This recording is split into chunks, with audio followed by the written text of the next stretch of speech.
အားလုံးပဲမင်္ဂလာပါ Healthy Life ပိုင်းဒေါက်တာဂျွန်ရဲ့ podcast လေးရနေပြီးတော့ပြန်လဲကြိုဆိုလိုက်ပါတယ်ဒီနေ့အားလုံးကိုမျှဝေပေးသွားခြင်းနဲ့အကြောင်းအရာလေးကတော့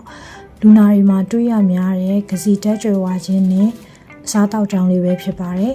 ကျွန်တော်တို့ medical check-up လူနာတွေအာဟာရဆိုင်ရာဆရာဝန်နဲ့လာရောက်ဆွေးနွေးတဲ့အခါမှာလူနာတော်တော်များများမှာတွေ့ရများတတ်တာတွေကတော့သွေးတွင်းမှာစီချိုလေပဲများနေတတ်ခြင်းတစ်ခါတလေအကျိုးတက်လေပဲတို့ရောက်ရှိနေခြင်းအသေးအစီဖုံးခြင်းအစရှိတဲ့အရာတွေကတွေ့ရများတတ်ပါတယ်။ဒါမျိုးတွေ့ရတဲ့အခါမျိုးမှာဆိုရင်လူနာတွေကို dietary recall လို့ခေါ်တဲ့စားတောက်နေထိုင်မှုပုံစံလေးတွေကိုပြန်လဲ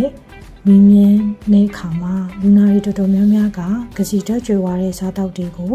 တေချာမသိနေပဲနဲ့မားရင်းစာနဲ့ပမာဏများစွာနဲ့စားသုံးနေမိတတ်ပါတယ်။ဒါကြောင့်မို့လို့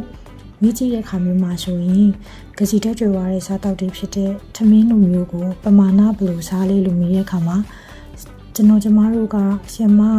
ပမာဏတွေအများကြီးမစားဘူး။တစ်နေ့မှာထမင်းဆိုရင်လည်းနည်းနည်းပဲစားတယ်လို့ပြောရကြတယ်။အဲဒီခါမှာတေချာမိကြည့်လိုက်တဲ့ခါမှာတော့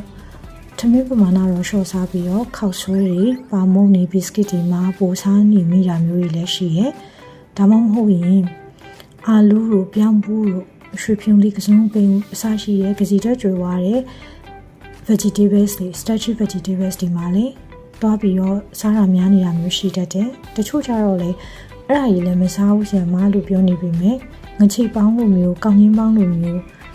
ဒီလိုမျိုးကစီတဲကြွယ်ဝ level မြင့်နဲ့စားတောက်တွေကိုစားတဲ့နာတဲ့ပို့ပြီးစားသုံးနေမိတာကိုလေတွေ့ရတတ်တယ်ပေါ့နော်အဲ့တော့ကြတော့ဒီလိုကစီတဲကြွယ်ဝတဲ့စားတောက်တွေကိုပို့ပြီးတော့စားသုံးနေမိတဲ့ခါမျိုးမှာဆိုရင်ဒီလိုမျိုး weight တွေကခန္ဓာကိုယ်မှာရှိတဲ့နဲ့ weight ထပ်ပို့ပြီးတော့များနေမယ်အသေးအစီဖုံးတာတွေဖြစ်နေမယ်စီချိုအချိုးဆင်းလိုမျိုးစီချို level control မရတာမျိုးတွေဖြစ်နေတတ်တယ်ပေါ့နော်ကျွန်တော်တို့ကဒီလိုမျိုးစီချိုရှိရဲစီချိုကျိုးစင်းရှိရဲဆိုရင်တော့အချိုရည်တွေတကြားတွေကိုတော့အဓိကရှောင်မိ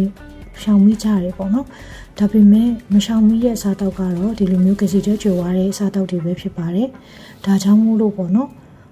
ဒီကစီတဲကြွယ်ဝတဲ့စားတောက်တွေကိုနေ့စဉ်ထဲမှာကိုကတင်းမြတာတဲ့ပမာဏစားသုံးသင့်နေဆိုတာလေး awareness ရစေခြင်းလို့ဒီနေ့ဒီဗီဒီယိုလေးကနေတဆင့်အားလုံးကိုမျှဝေပေးလိုက်တာပါအားလုံးပဲအာဟာရရှိရဲ့ကျန်းမာတဲ့နေ့ရက်လေးတွေပိုင်ဆိုင်နိုင်ပါစေ။